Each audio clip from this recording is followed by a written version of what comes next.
Heather. How are you?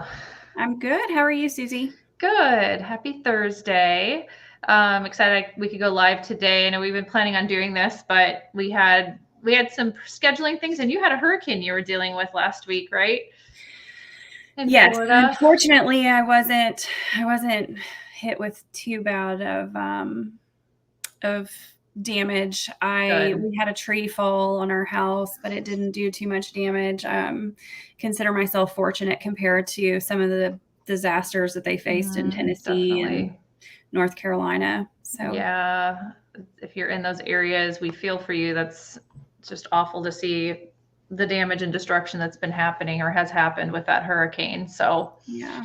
but we're glad we could be here today. And you and I are kind of working on final details for our workshop that's coming up in about a month, which is our Breaking Bonds workshop, kind of our signature healing workshop for people who have been through abuse, experience abuse in their relationships. And one key component of that that we talk about is just how your nervous system can be affected after experiencing abuse. And so we thought it would be an important topic to bring into this live today. So maybe we just kind of start there and talk about how does abuse affect the nervous system. Um, I don't know if you want to kind of take a stab at that Yeah, at all. Like, sure. what happens in your body as a result of experiencing abuse in a relationship?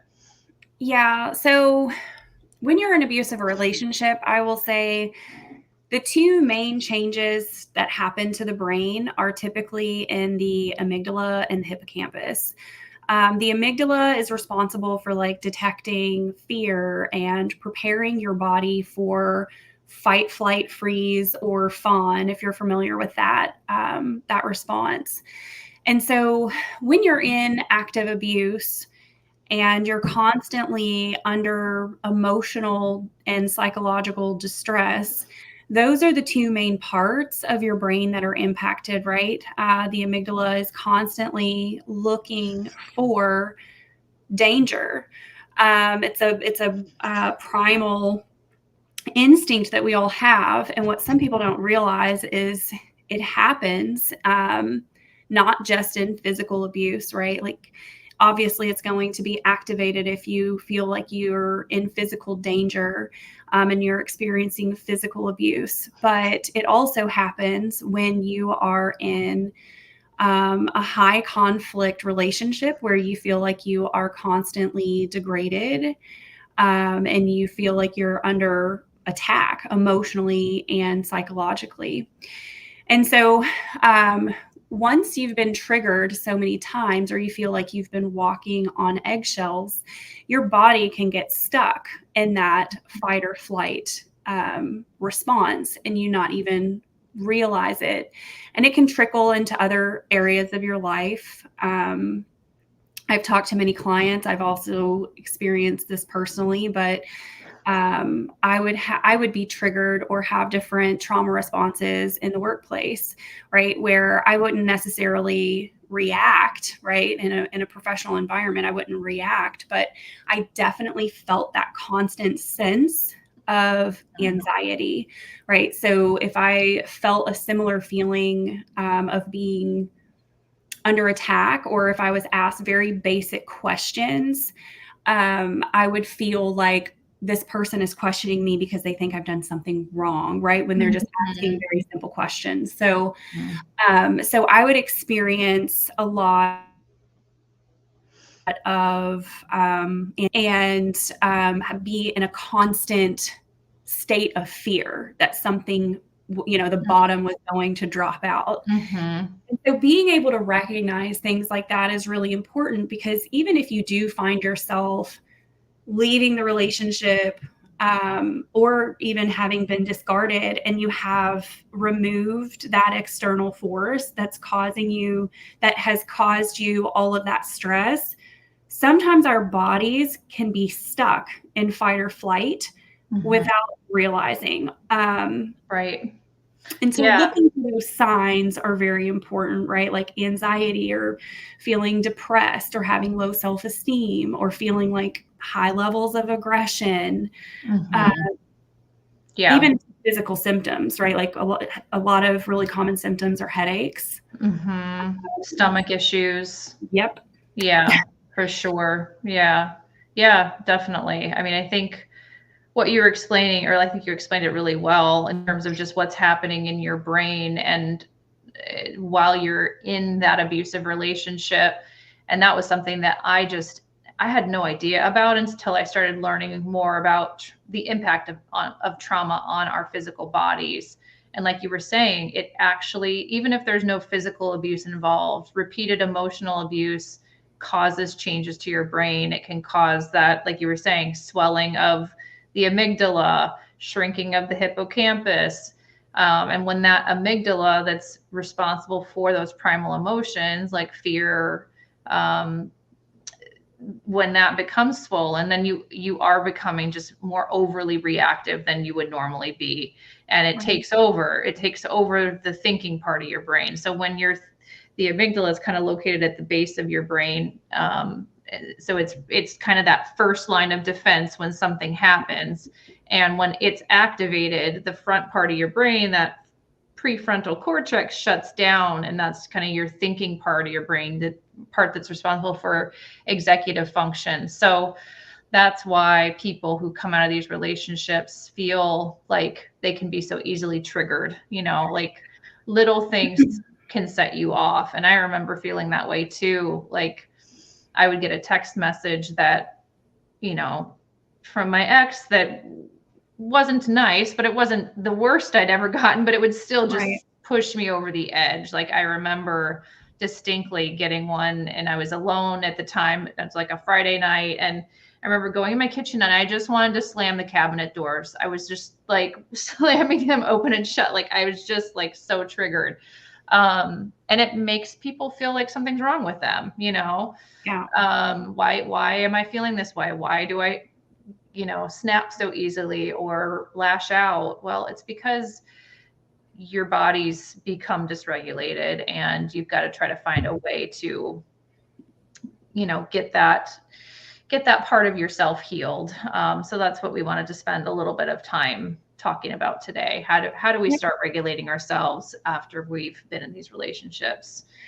I do have a question on Instagram. Sorry, I'm trying to go back and forth between your screen. Lori is asking, what can you do to heal, and how long does it typically take on average?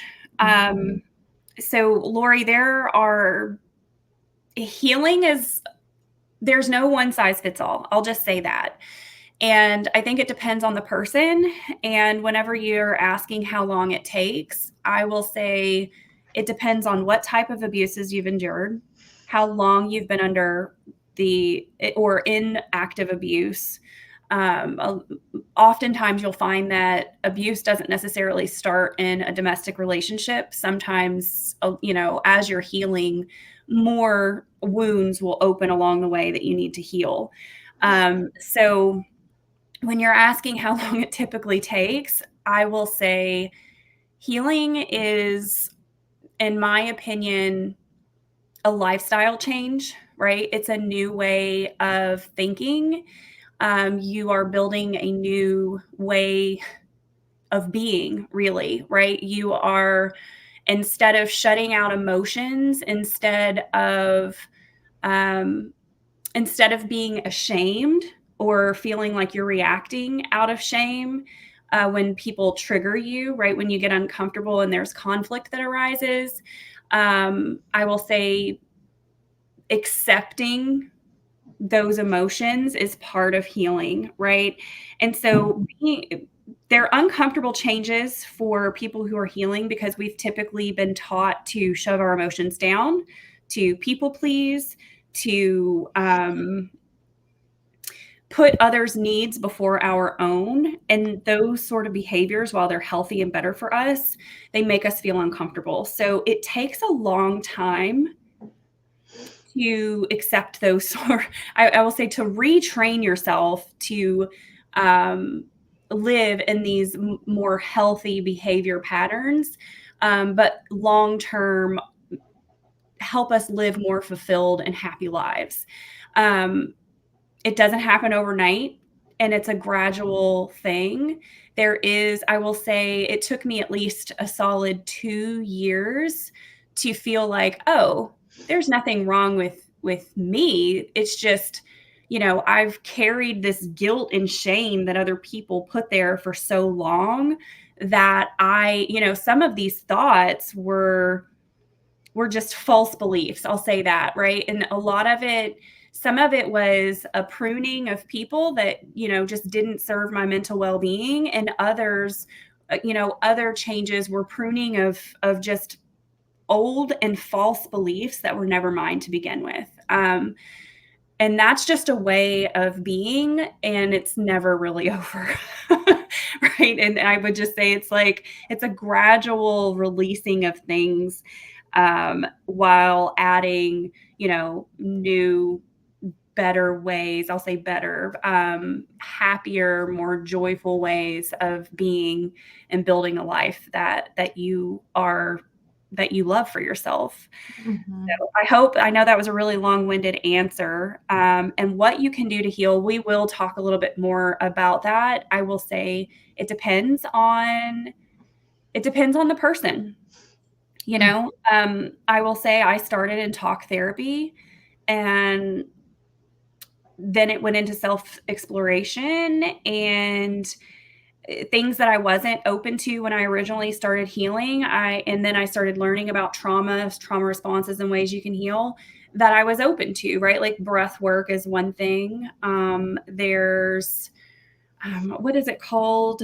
What's the... EMDR. Yes, there's EMDR where Mm-hmm. there's different ways that you can move your eyes. It's supposed to stimulate different parts of your brain to help, heal and release different Mm-hmm. PTSD trauma responses, right? There's so many various avenues. There's holistic medicine, and it really just depends on the person and what they feel comfortable exploring and what works for them. So Mm-hmm. if you Yeah. can add to that, And we Susie. take a pretty deep dive into that in the workshop that we have coming up November 2nd. So that could be something, Lori, that could be a good workshop for you to take part in if you're wanting just some basic information on how to get going on your healing journey. But I would echo a lot of what Heather said, that unfortunately there really isn't a defined timeline that we can give you. Everybody's journey looks different, but I think just some initial steps to take, or to be sure that you're taking kind of as you're going along your way, would be number one, just getting as far away from that abuser as you possibly can. So if you don't share children, going no contact with that person is really critical to get going on your healing journey and start healing some of these parts that have been affected. If you do share children, there are ways to minimize the contact that you have. And it's not only just going no contact, it's eliminating anything around you that reminds you of that person. Because even just looking at old pictures or old messages or listening to an old voicemail or whatever it might be, all of that brings up these emotions again, and kind of keeps you stuck in these patterns, and prevents you from healing. So that's the number one thing to be focused on. The next step would be really just learning what is triggering you, and then learning to recognize when you're in one of these trauma responses. What does that feel like in your body when you're in fight or flight?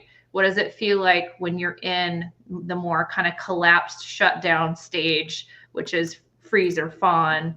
How does that feel in your body? And then finding strategies that work for you to get yourself out of those states. So like Heather was mentioning, there's different modalities that work depending on what your reactions look like. So if you're somebody that tends to go into fight or flight really easily, where you've got this pent up energy that you just feel like you need to release, there could be an activity that really helps you move through that. Something that was really helpful for me on my healing journey was doing martial arts. So I got into Taekwondo, and those classes that I took each week were a way for me to release some of that anger and rage that I was feeling, that pretty much all of us feel when we come out of these relationships. We have so much of that anger that we need to get out of our bodies. Yep. And then there's more gentle healing modalities, like Heather was saying, just going to therapy, trying some of these healing therapies that exist, like EMDR, even just going to a yoga class or doing yoga on your own at home. Some of those more gentle, soothing activities are going to also help you regulate yourself. It's all about just building tolerance in our bodies, again, for stress after we've been through those types of situations. So that's my I didn't take know on that you it. did Taekwondo. That's awesome. It's so funny that you bring that up because that's actually it's really common. And I hadn't even connected those dots of just joining Taekwondo and how it helps release just different feelings of anger and rage that you really need to get out.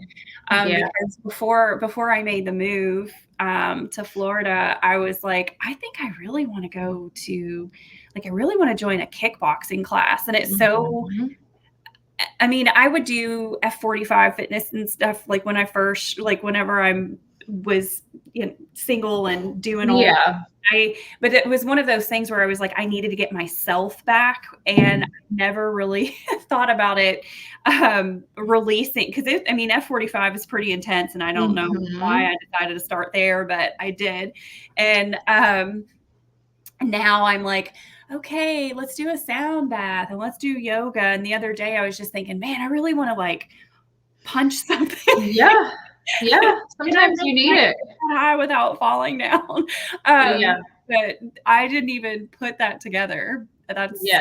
Makes a lot of sense. It was really, really helpful for me. I still have my punching bag in the basement. I've got one of these Taekwondo paddles that makes such a satisfying sound when you hit it.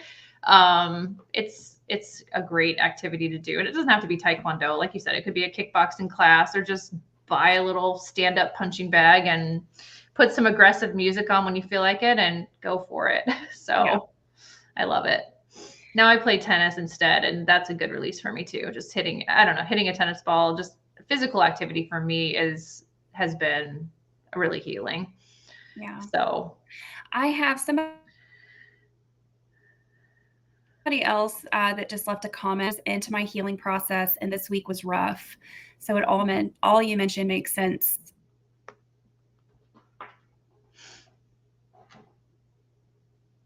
The other day, we have for those interested, we also have a free Facebook group that, I mean, if you want access to it, it's in my link tree.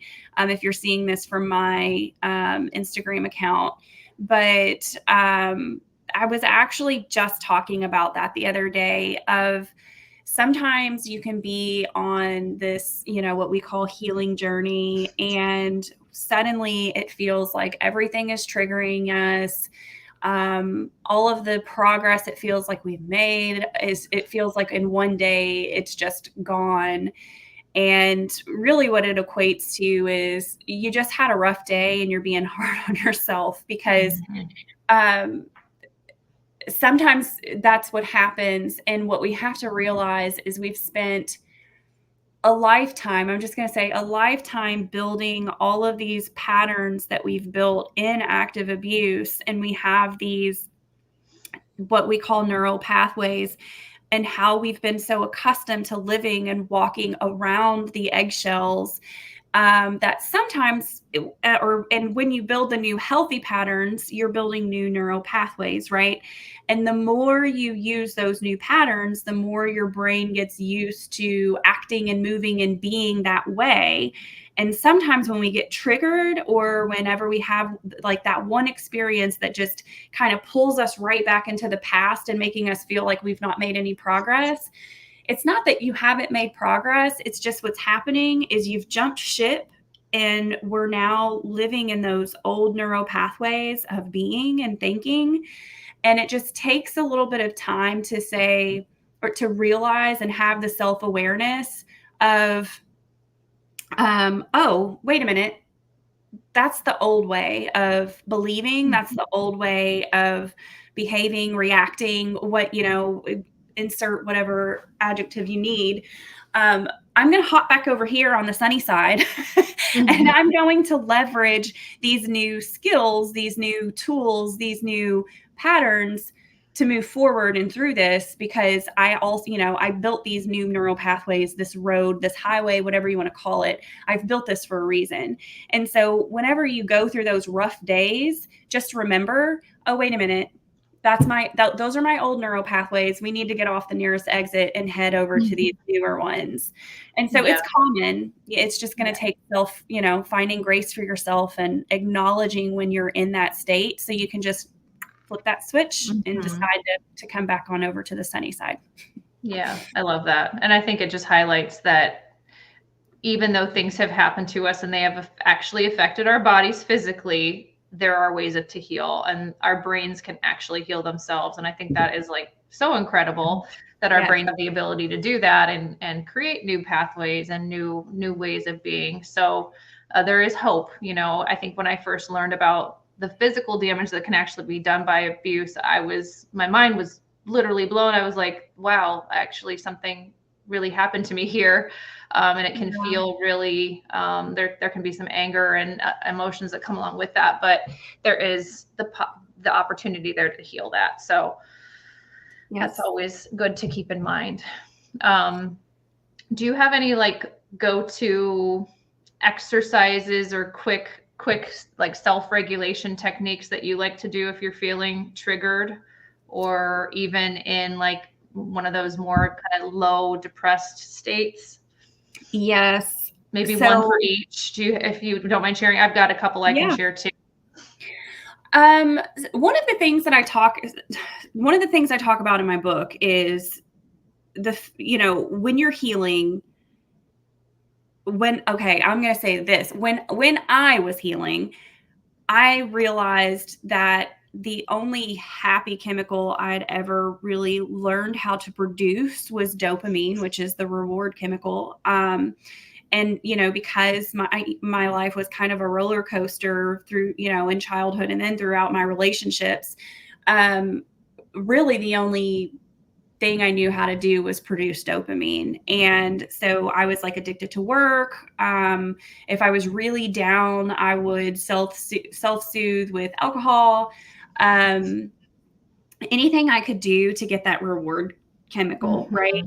And so one of the things that whenever I feel like I'm triggered or I'm stuck in a rut, the first thing is just acknowledging, okay, I feel like garbage. Why? Do I know why I feel this way? Sometimes the answer is no, and that's okay. How do I make this better, right? How do I get myself out of this? And there are different things you can do to produce the different feel-good chemicals. Serotonin is one of them. And you can help your body produce that just by standing in the sunlight. There are other ways too, and I wrote about them, and I right now for the life of me, I can't remember them. But there's also oxytocin, and you can produce oxytocin simply by cuddling your kid, cuddling your dog, cuddling your cat. It's that intimacy, feeling connected with something else, with someone else. That's actually the hormone that's produced when you're in the bedroom. I'm trying to be nice here. I don't want to get talking my life. But that's also what's produced when you're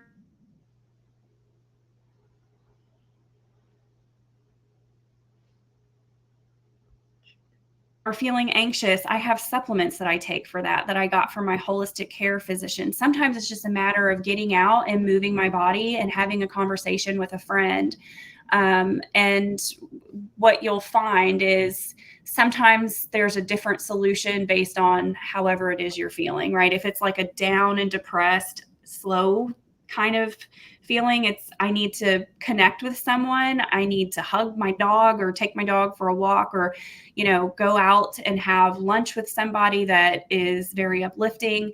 If I'm super anxious and up and my heart is racing, that's whenever I know that I need to maybe come down a little bit, take some breaths, There are different breathing exercises that you can do that kind of help bring you back down to a calm state. So I have some supplements, and then I have some breath work and, disconnecting from social media and the world for a little bit to kind of bring myself back down. How about you? Great. I would say one of my top go-tos when I'm feeling in that fight or flight, just having that anxious energy that I just feel, I don't know, I feel it in the limbs of my body, like in my arms and my legs, kind of that restless, almost like a tingly, anxious feeling. I like to do some shaking. So I will like stand up, maybe I'll put some music on, and I like literally will just shake different parts of my body out, my head, my legs, I'm sure if people see me, my neighbor sees me through the window, she's probably like, what the heck's going on over there? But just shaking your body and shaking that energy out can help so much. I tell my clients to do that too. I love doing that exercise. So that's what I do when I'm kind of in that fight or flight state. When I'm in more of like a kind of low depressive state, I like to go out into nature, and there's this forest preserve that's fairly close to me that I like to go to, and just take a walk. And I usually will put on some Taylor Swift and belt out the lyrics because, again, there's no one there. And even if there is, like, I really don't care if people hear me singing, whatever. Yeah. But singing actually can. And she has all the right soundtracks for a good breakup. I mean, you can have any song for whatever mood you're in if you like Taylor Swift. But singing actually activates and kind of regulates this nerve. It's called the vagus nerve that runs from your brain down your, kind of your spinal column. And that when you soothe that part of yourself, it helps just soothe your whole nervous system in general. So singing actually can help you regulate yourself. So belt out some lyrics and get in your car if you want to. That can also be soothing and regulating. So I would say those are kind of my top two. I love that. I have, my car karaoke, and yeah, I didn't even know I was self-soothing. There you go. It is self-soothing. And sometimes you don't feel like singing when you're in that state, but if you can just force yourself to do it, you'll notice a difference. So those are a couple of recommendations I have, but. Well, I hit notes only dogs can hear. So. No, I can't hold a tune either. So it's okay. It doesn't matter. No judgment here. So, well, good. Did we have any other questions that came in? No, I just checked. Okay. I don't think here. Let me hop back over. No. Before we hop off here, was there anything else? Well, I do have one question for you. Oh, sure. Do you have any signs that you? How do you know when you're in a trauma response, right? Like what do those signs look like? I know that we talked a little bit about your body tingling or things like that, but do you have any other like signs that you may be in a trauma response? I think just knowing I'm not feeling like myself. We all have this kind of zone of flow. When we're in our flow, when we feel good, when things don't set us off as much, I feel like I've been able to kind of build that window of tolerance for myself where I'm in that state for the majority of my time, in the day. So when I am feeling pushed out of one of those zones, I know that I'm just not feeling right in my body. And like you said, I usually feel it somewhere physically. These things manifest themselves. Oops, did you lose? Did I lose you? You're back. I don't know. It may have been mine. I don't know. Yeah, I think I usually do just feel it. I feel it somewhere in my body. And if it's anxiety, I feel it like in my stomach or in my hands, my legs. Yeah. And that's why it's so important just to learn about yourself through this process and learn to recognize the signs that I'm just not quite feeling myself. and Yep. catch it before you really go down, far down the path of not feeling good. Yeah. And having some go-to techniques that work for you. There's a lot of different things you can do. There's a lot of things that work well for some people, but not work for others. So it is really learning yourself and what helps you, and knowing you're the captain of your ship. So you've got to kind of take the reins and do what you need to do to make yourself feel better in a Yeah. healthy way, ideally. Totally So, agree. yeah. The only thing that I would add, I know, so I have folks that have, when they are in, when they're stuck in that fight or flight, or they feel like they're stuck in trauma responses, sleep is a big one. I think I was talking to you earlier about like these past couple of nights, I just haven't been sleeping well because of, the move and everything and all the newness for me and the family. And so, it's new well, I don't want to say it's new territory. It's just that I guess I haven't really been in this headspace for a long time where I'm like, wait a minute, why am I not getting a full night's sleep anymore? Right. I used to just live off a few hours of sleep, coffee and wine. And now Yeah. I'm, hang on, why am I waking up at 3:30 in the morning? This is not normal. Mm-hmm. But I will say, so if you're experiencing a lot of like not being able to stay asleep and having that anxiety, you may be having some trauma response. And then intrusive thoughts are another one. So if you're experiencing a lot of like intrusive thoughts, having nightmares or flashbacks, that's a sign that you're having some trauma responses. And when you're having a hard time saying no, right? Like if you're resulting or defaulting back to people pleasing and not able to say no when you really want to, or you feel like you really need to, and don't, that's another sign. So definitely. Yeah. Yep. Good stuff. All right. Well, I think that's pretty much what we wanted to cover today. Again, if you found this helpful, I do think you would probably find our Breaking Bonds workshop helpful as well. So I will post the link to that workshop on my YouTube channel as well. And like Heather said, we've got links to the workshop in our bios on Instagram. So feel free we're to check doing that the out. road to recovery in November. I'm sorry, road to recovery. Yes. Oh, just for folks watching, we're going to do Breaking Bonds too. That's just the following one. Yep. Next month is Road to Recovery. Yes, we'll talk more about that, and then Breaking Bonds we'll have in December. So yes, thank you for correcting me. I didn't even know I said that. So check that out, and we appreciate you watching today, and hopefully you'll see us again soon. We're going to try to do more of these lunch hour lives, so stay tuned for more, and take care, and feel free to reach out to either one of us if you have any questions. Yep. Thank you all all right. for watching. Thank you. Thanks, Heather. We'll see you soon. All right. Bye. Bye.